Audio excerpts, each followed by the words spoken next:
Welcome, friends. Today we're gonna have a look at the new Diablo IV. So right off the bat, you'll notice that there aren't a whole lot of classes to choose from. Where's the Demon Hunter? Where's the Paladin? Now the Diablo franchise certainly has more classes than this, but at least you can see that they've got more planned for the future. I just hope they don't force you to buy them individually. You'll probably still have to buy them, but hopefully they'll at least come together with the expansion packs. So straight away, I feel like the camera is just way too close. It feels really bad walking into traps just because they're off screen. And then you're constantly harassed by shots from enemies that you can't even see. Okay, so the camera is way too close, but then there's also way too much backtracking through dungeons that you've already cleared. And this is really boring, but then you also walk into all those same traps again.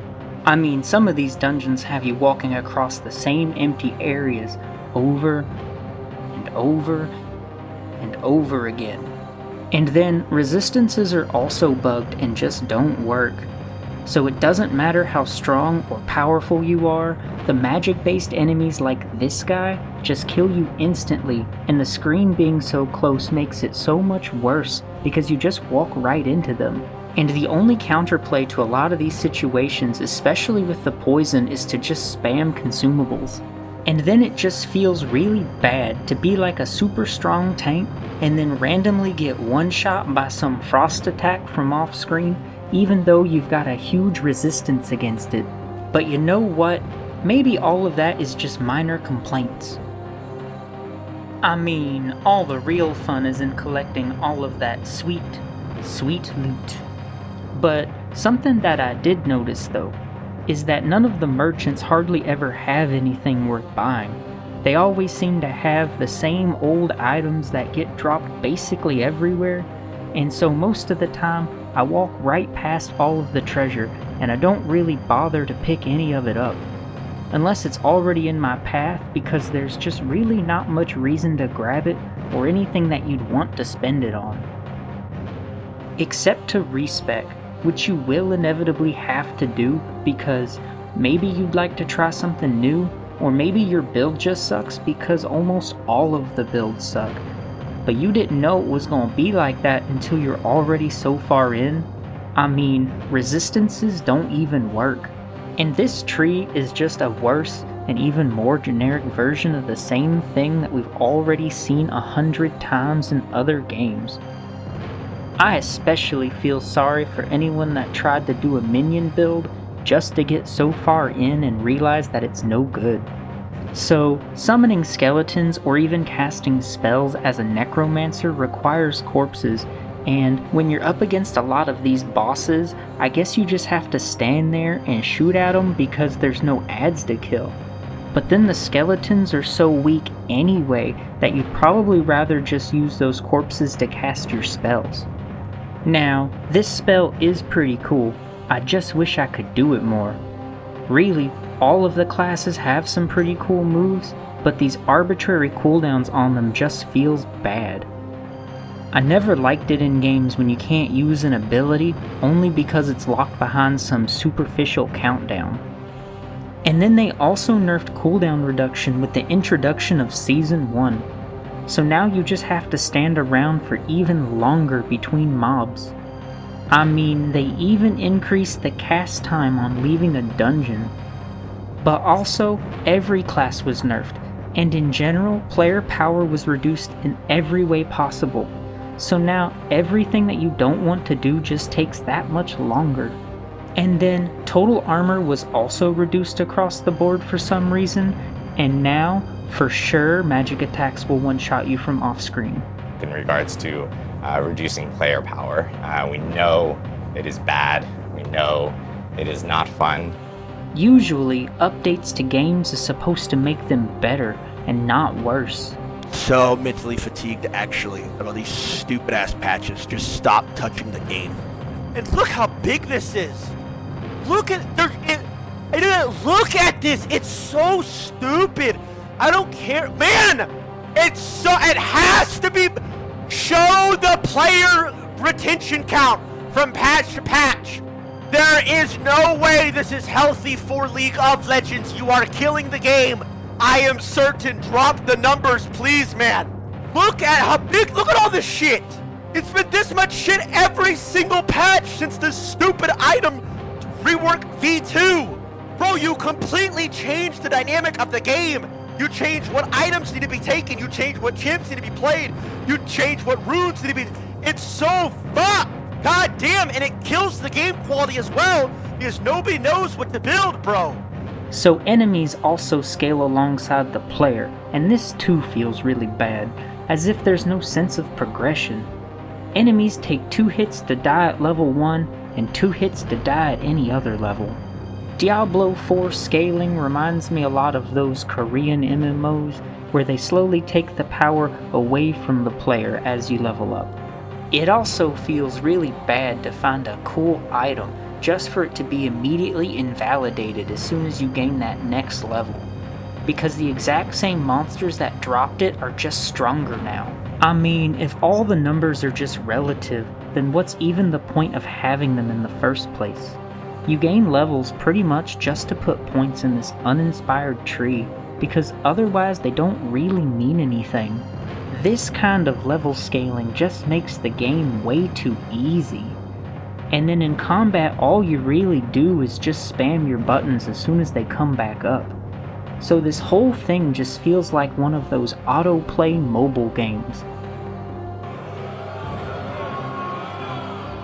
Do you guys not have phones? Yeah, you guys all have Everyone's got a phones, phone. right? But some people treat slogging through the campaign like it's some rite of passage that you just have to do. Like the protagonist in a coming-of-age story before you're allowed to enjoy the privilege of the fabled endgame content. And with player power reduced, and with all the moves on these longer, arbitrary cooldowns, it just takes so much longer to auto-battle your way through it. But what even awaits us at this fabled endgame?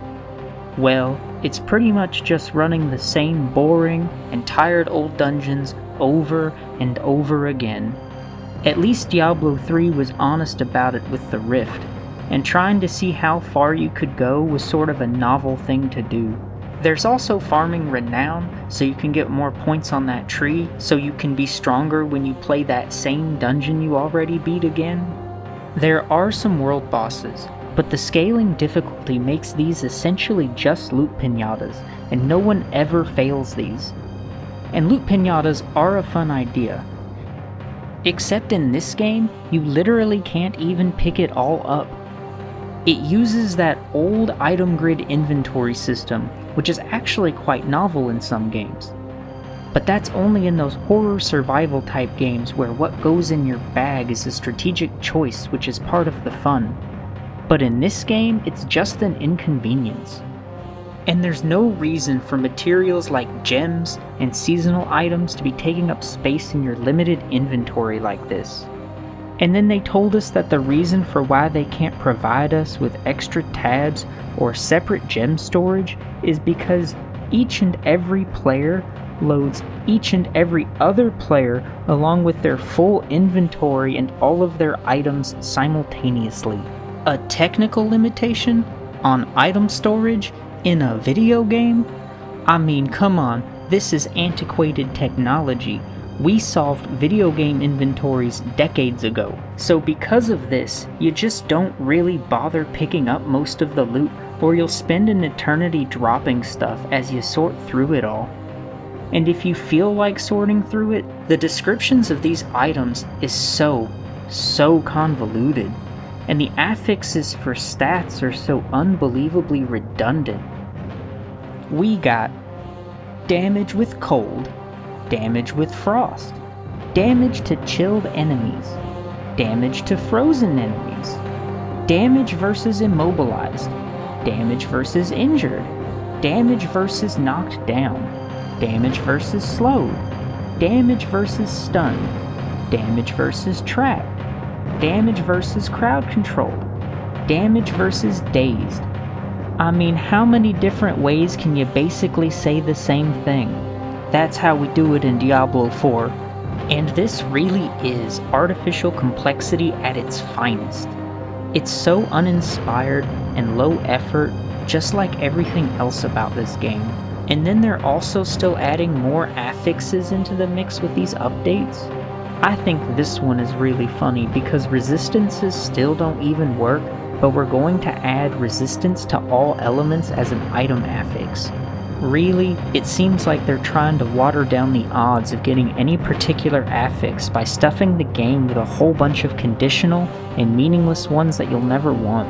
So if you really take the time to sort through all of the meaningless loot, you'll spend more time reading items than even actually playing the game. And then there's also supposed to be these uber unique items in the game, but they have such an insanely low drop rate that they might as well not even exist because you will never see them. Like if all you did was farm for one of these, with average luck, it would take you almost 4,000 hours of non-stop grinding on the low end. Estimates are between 4,000 hours on the low and 8,000 hours on the high end. And that's fair, because they expect you to play this game seasonally like it's some sort of esport, with seasons resetting every 3 months. So maybe while you're waiting around to see that item finally drop, you'll be playing along through the seasons. But seasonal content is largely just doing all of the most boring and time-consuming stuff you've already done all over again, like refarming renown and recollecting waypoints. I mean, really, all of the seasonal objectives are just a list of chores. And then they also plan to sell expansion packs for this boring and tired-ass game. So maybe the game will be fun when the first season drops. Oops. Maybe the game will be fun when Season 2 finally comes out. Or maybe the game will finally be good with the first expansion. But I don't know, man. I just play the game. And it feels bad. We know it is bad. We know it is not fun.